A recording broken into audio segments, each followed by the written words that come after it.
વધુ એક સમાચાર સાબરકાંઠાથી જ હાથમતી નદી પર મોપેડ ચાલકોનો સ્ટન્ટ, નદીના પ્રવાહ વચ્ચેથી પસાર થવાનો પ્રયાસ, ધસમસતા પ્રવાહમાં મોપેડ લઈને નીકળ્યા બે યુવકો, પાણીનો પ્રવાહ વધુ લાગતા પાછા ફર્યા, પોલીસે બેરિકેડ મૂક્યા છતાં પણ આ યુવકોએ આ પ્રકારે સ્ટન્ટ કરવાની હિંમત કરી, પોલીસના બંદોબસ્ત પર પણ સવાલ ઉઠ્યા છે। હાથમતી નદી પર કઈ રીતે મોપેડ ચાલકો સ્ટન્ટ કરી રહ્યા છે તે આપ જુઓ।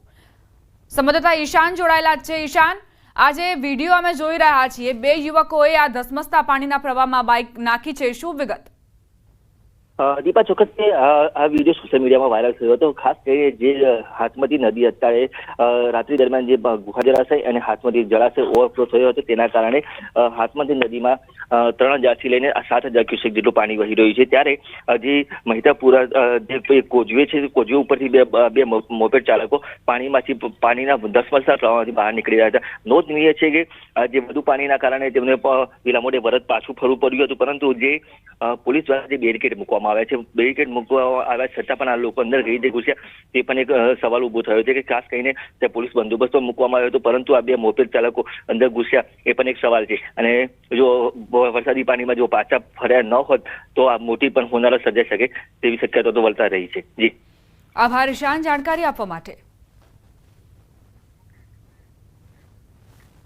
સાબરકાંઠા જિલ્લા સહિત ઉપરવાસમાં ભારે વરસાદને લઈ ગુહાઈ જળાશયમાંથી પાણી છોડાયું, 2 દરવાજા ખોલી 12000 ક્યુસેકથી વધુ પાણી છોડાયું। ગુહાઈ જળાશય 96%થી વધુ ભરાયો હતો। રાત્રિ દરમિયાન 12600 ક્યુસેક કરતા વધુ પાણી છોડાયું। નદી કાંઠાના વિસ્તારોને એલર્ટ કરાયા। ખાંધોલ, ભોલાનો મઠ, રામપુર, તેનપુર, કુંપ, ખણુસા, કાણિયોલ, તોરણિયા, કંપા, ડેમાઈ સહિતના ગામોને એલર્ટ કરાયા છે। નદી કાંઠે કોઈને પણ ન જવા અપીલ કરાઈ છે।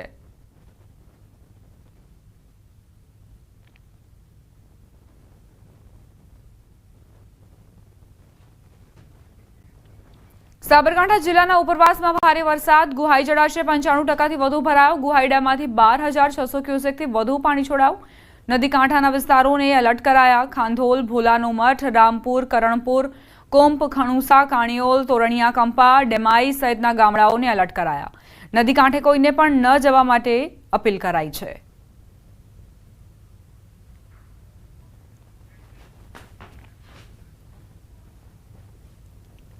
હવે વાત સુરત જિલ્લાની। ભારે વરસાદના કારણે કીમ નદી બે કાંઠે વહેતી થઈ છે। માંગરોળના શેઠી ગામનો લો લેવલ બ્રિજ પાણીમાં ગરકાવ। શેઠી વેલાછાને જોડતા બ્રિજ પર પાણીમાં ગરકાવ, જેના કારણે વાહન વ્યવહાર બંધ થયો।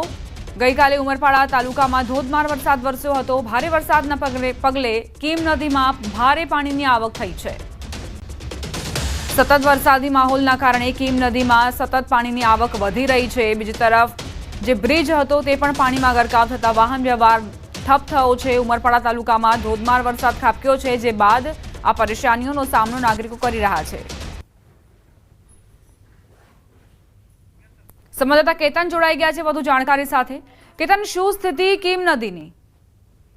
ચોક્કસથી વાત કરો તો ગત રોજ ઉમરપાડા તાલુકાની અંદર 4 કલાકમાં 8 ઇંચ જેટલો વરસાદ ખાબકતા જળબંબાકારની સ્થિતિ સર્જાવા પામી હતી, જે અંતર્ગત ખાસ કરીને ઓલપાડ અને હાસોટ આ બે તાલુકાને જોડતી આજે કીમ નદી એ ખેડૂતો માટે જીવાદોરી સમાન હોય છે। જે એ માંગરોળ ગામમાં માંગરોળ તાલુકામાંથી શેઠી વેલાછા બ્રિજ પાણીમાં ગરકાવ થતા વાહન વ્યવહાર માટે બંધ કરવાની નોબત આવી છે। જે અંતર્ગત શેઠીથી વેલાછા જવા માટે 7 થી 8 કિલોમીટરનો ચક્રાવો ભરવાની નોબત આવી છે। સાથે સાથે વાત કરવામાં આવે તો કીમ નદીના જળસ્તર વધવાને કારણે પૂર જેવી સ્થિતિ સર્જાતા જે મોટા બોરસદ હાઈ બેરલ બ્રિજમાં પાણીમાં ગરકાવ થતા વાહન વ્યવહાર માટે બંધ કરવાની નોબત આવી છે। અને હાલ ચોક્કસપણે કહી શકાય એમ છે કે ઉપરવાસમાં ભારે વરસાદને પગલે કીમ નદીના જળસ્તર વધતા સ્થાનિકોને વાહન વ્યવહાર અને ઇમરજન્સી સેવાઓ પણ પ્રભાવિત થવા પામી છે। તો બીજી તરફ ખેડૂતોમાં ખુશીનો માહોલ જોવા મળી રહ્યો છે।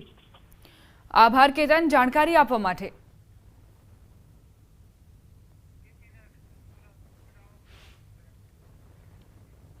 સુરત દક્ષિણ ગુજરાતમાં હવામાન ખાતાએ ઓરેન્જ એલર્ટ આપ્યું છે। જિલ્લાનું ચેરાપુંજી સમાન ઉમરપાડામાં ધોધમાર વરસાદના પગલે નદીઓમાં પૂરની સ્થિતિ જોવા મળી છે। મોહન વીરા નદીમાં પૂરની સ્થિતિ જોતા આમલી ડેમે પૂર્ણતા સપાટીથી માત્ર 1 મીટર બાકી। આમલી ડેમના 3 દરવાજા ખોલતા માંડવીના ગોળધા ખાતે આવેલ dam overflow. Gordha dam overflow થતાં 7 થી 8 ગામોને એલર્ટ કરાયા છે.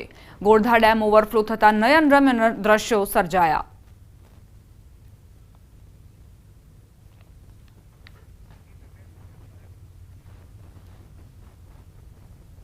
દક્ષિણ ગુજરાત સહિત નવસારી જિલ્લામાં વરસાદને લઈને ઓરેન્જ એલર્ટ આપવામાં આવ્યું છે. હવામાન વિભાગે વરસાદને લઈને ઓરેન્જ એલર્ટ આપ્યું છે.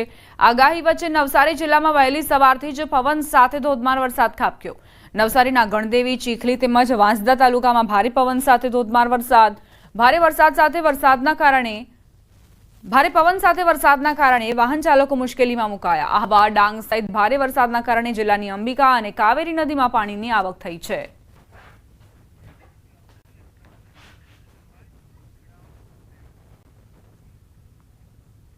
પ્રાદેશિક સમાચારો બાદ હવે વાત રાષ્ટ્રીય સમાચારોની. જમ્મુ કાશ્મીરમાં અવિરત વરસાદના કારણે અનંતનાગમાં પૂર આવ્યું, જેના કારણે કેટલાક પુલો સહિત અનેક સ્થળોએ પાણી ભરાઈ ગયા.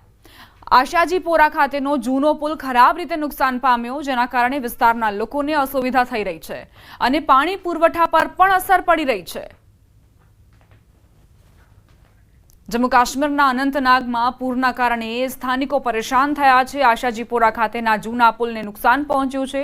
અનેક ગામડાઓ સંપર્ક વિહોણા થઈ ગયા છે. લોકો અવરજવર નથી કરી શકતા. આ પુલ કઈ રીતે તૂટ્યો છે તેના આપ દ્રશ્યો જુઓ. બંને જે ગામડાઓ હતા તેમના વચ્ચે સંપર્ક કપાઈ ગયો છે. લોકો પરેશાન થઈ ચૂક્યા છે. તેમના જીવન પર ભારે અસરો વર્તાઈ છે. વાત હવે ઉત્તરાખંડની. ઉત્તરાખંડના ચમોલીમાં આવેલા દેવાલના મોપાટામાં ભારે વરસાદ પડ્યો, જેમાં 2 વ્યક્તિઓ ગુમ થયા હોવાની માહિતી મળી. તો ચમોલી જિલ્લામાં સતત ભારે વરસાદના કારણે રાષ્ટ્રીય ધોરીમાર્ગ ઘણી જગ્યાએ બંધ થઈ ગયા. નંદપ્રયાગ, કામેડા, ભાનેરપાણી, પાગલનાલા, જીલાસુ, ગુલાબકોટી, ચટવા પીપાલ સહિતના રોડ બંધ થઈ ગયા. સંબંધિત ટીમો માર્ગ ખોલવા માટે સ્થળ પર કામ કરી રહી છે, પરંતુ અહીં જે વિપરીત વાતાવરણ છે તે ખૂબ જ મોટી મુશ્કેલી સર્જી રહ્યું છે. કઈ રીતે ભૂસ્ખલન થઈ રહ્યા છે તેના પણ આકર્ષક દ્રશ્યો સામે આવ્યા છે. પસાર થતા રાહદારીએ તમામ વિડીયો ઉતાર્યા છે. ઉત્તરાખંડના રુદ્રપ્રયાગ જિલ્લામાં મોડી રાત્રે ભારે વરસાદ પડ્યો. વહીવટીતંત્રના જણાવ્યા અનુસાર રાત્રે ભારે વરસાદના કારણે રુદ્રપ્રયાગ જિલ્લામાં સિરોબગઢ, બાંસવાડા અને કુંડથી ચોપટા વચ્ચે 4 અલગ અલગ સ્થળોએ રસ્તો બંધ થઈ ગયો. વળી ભૂસ્ખલન થતા હાલાકી પડી રહી છે.